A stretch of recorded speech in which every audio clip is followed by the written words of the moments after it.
मिट्टी की घटती हुई उर्वरा शक्ति और अंधाधुंध फसलों में रासायनिक खाद, उर्वरकों और कीटनाशकों का प्रयोग मानव स्वास्थ्य पर संकट के रूप में उभर करके सामने आया है। यह केवल भारत की समस्या नहीं है, बल्कि यह वैश्विक समस्या बन करके उभरा है। ऐसे में दुनिया भर के देश प्राकृतिक खेती और जैविक खेती की तरफ रुख कर रहे हैं, अग्रसर हो रहे हैं। अगर हम प्राकृतिक खेती की बात करें तो उत्तर प्रदेश सरकार और भारत सरकार मिल करके संयुक्त प्रयासों से किसानों को प्राकृतिक खेती और जैविक खेती की तरफ मोड़ने का काम कर रही है। उसके लिए तमाम सरकारी इमदाद दिए जा रहे हैं, माली इमदाद दिए जा रहे हैं, माली सहायता दी जा रही है, अनुदान दिया जा रहा है, बीज मुहैया कराया जा रहा है, जिससे प्राकृतिक रूप से कार्बन और नाइट्रोजन किसानों के खेतों को मिल पाए। हम आज एक ऐसे ही फसल की बात करने जा रहे हैं जिसे हम एक बहुउद्देशीय फसल के रूप में गिन सकते हैं, जो न केवल हमारे खेत की मिट्टी को भुरभुरा बनाता है, उसमें जीवांश की मात्रा बढ़ाता है, कार्बांश की मात्रा बढ़ाता है, बल्कि यह तमाम तरीके से किसानों की आमदनी बढ़ाने वाली भी फसल है। आप अक्सर पढ़ते होंगे, बहुत सारे ऐसे किसान हैं, बहुत सारे किसानों ने प्रयोग किए हैं जिसमें अपने खेत में धान की खेती करने के पूर्व या कह लें मानसून आने के पूर्व वह हरी खाद की खेती करते हैं। आखिर हरी खाद है क्या? हरी खाद में कौन कौन सी फसलें शामिल की जाते हैं, आइए जानते हैं, और किस खास फसल की हम बात करने जा रहे हैं इस पर भी हम जानकारी देंगे। सबसे पहले जो हरी खाद में हम लोग जानते हैं उसमें आता है ढैंचा। आम लोग भी ढैंचा की के बारे में जानते हैं, उसके खूबियों के बारे में जानते हैं, और बहुत सारे किसान भाई अपने खेतों में ढैंचा की बुआई करके प्राकृतिक रूप से नाइट्रोजन अपने खेतों की मिट्टी को देते हैं। इसके अलावा मूंग, उड़द और सनई की बात आती है।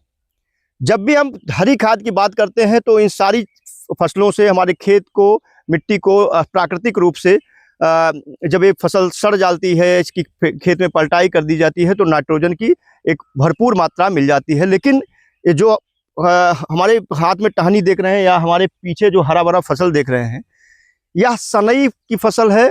और सनई एक ऐसी फसल है जो बहुउद्देशीय उपयोग में लाई जाती है, किसानों की आय बढ़ाने वाली मानी जाती है। जानते हैं कैसे?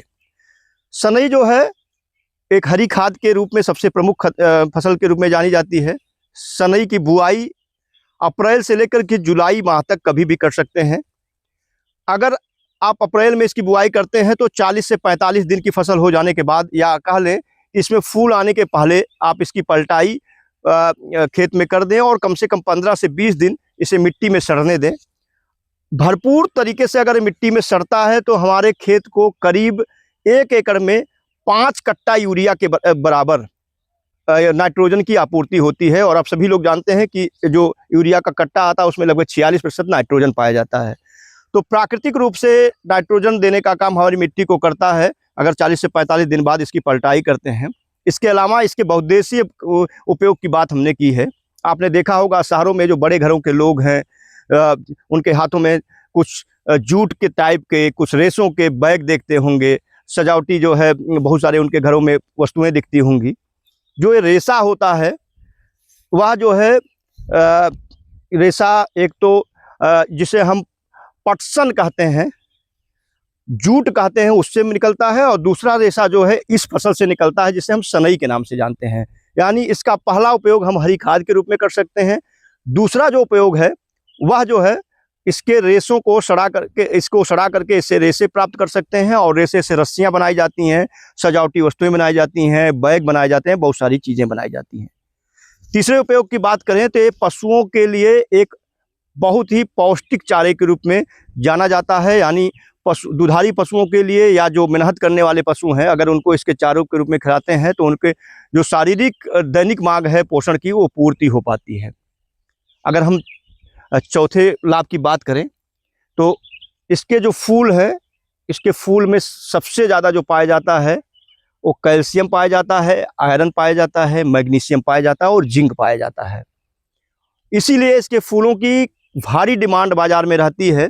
और फुटकर में जो इसका रेट होता है करीब 200 रुपये प्रति किलो होता है।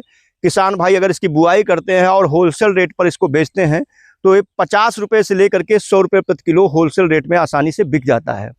इसके पोषण गुणों की हमने बात की है। इसकी सब्जी बड़ी लजीज होती है। इसके फूलों की जो कलियों की सब्जी होती है काफ़ी लजीज होती है। तो इसका उपयोग हम हरी खाद के रूप में कर सकते हैं। रेशे के रूप में कर सकते हैं।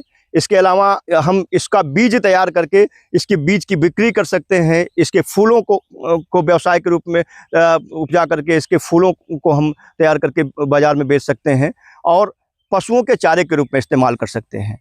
अगर इसके हम बीज की बात करें तो प्रति हेक्टेयर जो है इसके बीज की आवश्यकता लगभग 25 किलोग्राम 20 से 25 किलोग्राम की पड़ती है। किसान भाई जो लोग इसको आप फूल का बिजनेस करना चाहते हैं वह जुलाई तक भी इसकी बुआई कर सकते हैं। और ढैंचे की जगह अगर हम सनई की बुआई करते हैं तो हमारी 4 डिमांड या 4 आवश्यकताएं पूरी हो सकती हैं। हमारे घर में जो पशु हैं उनके चारे की दैनिक चारे की आवश्यकता पूरी हो सकती है।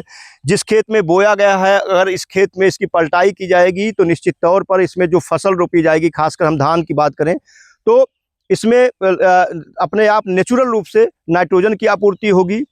इसकी मिट्टी भुरभुरी बनेगी। जब मिट्टी भुरभुरी बनेगी तो जड़ों का विकास समुचित तरीके से होगा। जड़ों का विकास समुचित तरीके से होगा तो फसल अच्छी होगी। और सबसे अच्छी बात, कार्बान्स की जब मात्रा इस खेत में बढ़ेगी तो जल ग्रहण क्षमता इसकी बढ़ जाती है, जिससे हमारे खेत को पानी की आवश्यकता कम होती है।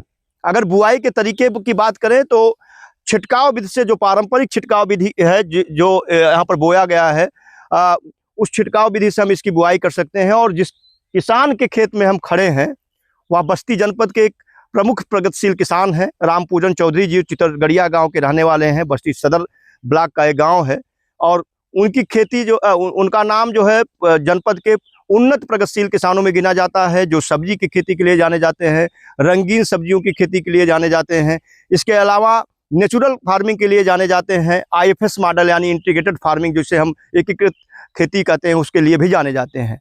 और अगर आप एकीकृत खेती करते हैं, नेचुरल खेती करते हैं या सब्जियों की खेती करते हैं तो जो प्राकृतिक उर्वरक है, खाद है, जिसे हम हरी खाद के रूप में जानते हैं, जिसमें ढैंचा, मूंग, उड़द या सनई आता है, उसकी बुआई हमको अपने खेतों में ज़रूर करनी चाहिए। इन्होंने इसकी बुआई मई माह में की थी और आप देख सकते हैं कि कुछ ही दिनों बाद इसकी पलटाई करेंगे और इस खेत में धान की रुपाई करने वाले हैं।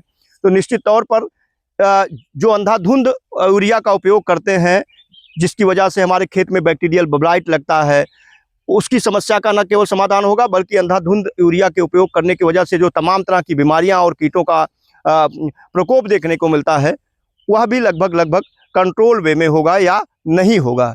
तो आप भी अगर चाहते हैं कि ऐसी फसल का चुनाव करें जो बहुउद्देशीय हो, जो आपकी खेत को भी उर्वरा बनाए, आपकी मिट्टी को भुरभुरी बनाए, आपके खेतों की जल ग्रहण क्षमता को बढ़ाए, आपको ये व्यावसायिक उत्पादन दे, जिससे आप अच्छा उत्पादन प्राप्त कर पाएँ और जो दैनिक उपयोग की वस्तुएं हैं इससे निर्माण किया जा सके। तो उसमें एक फसल है ये सनई। तो आज ही अगर आपने सनई नहीं बोया है तो आज ही ये सनई बो लें। उत्तर प्रदेश सरकार इस पर भारी अनुदान दे रही है और सरकार के जो बीज गोदाम है, जहाँ पर बीज विक्रय होता है, वहाँ पर भी सनई के बीज उपलब्ध कराए जाते हैं।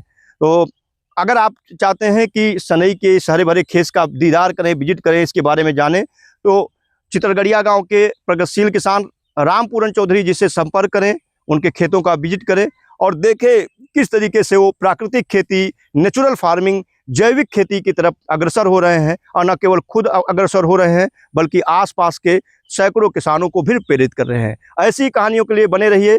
फिर ऐसी ही एक कहानी लेकर आपके सामने हाजिर होऊंगा। तब तक के लिए नमस्कार।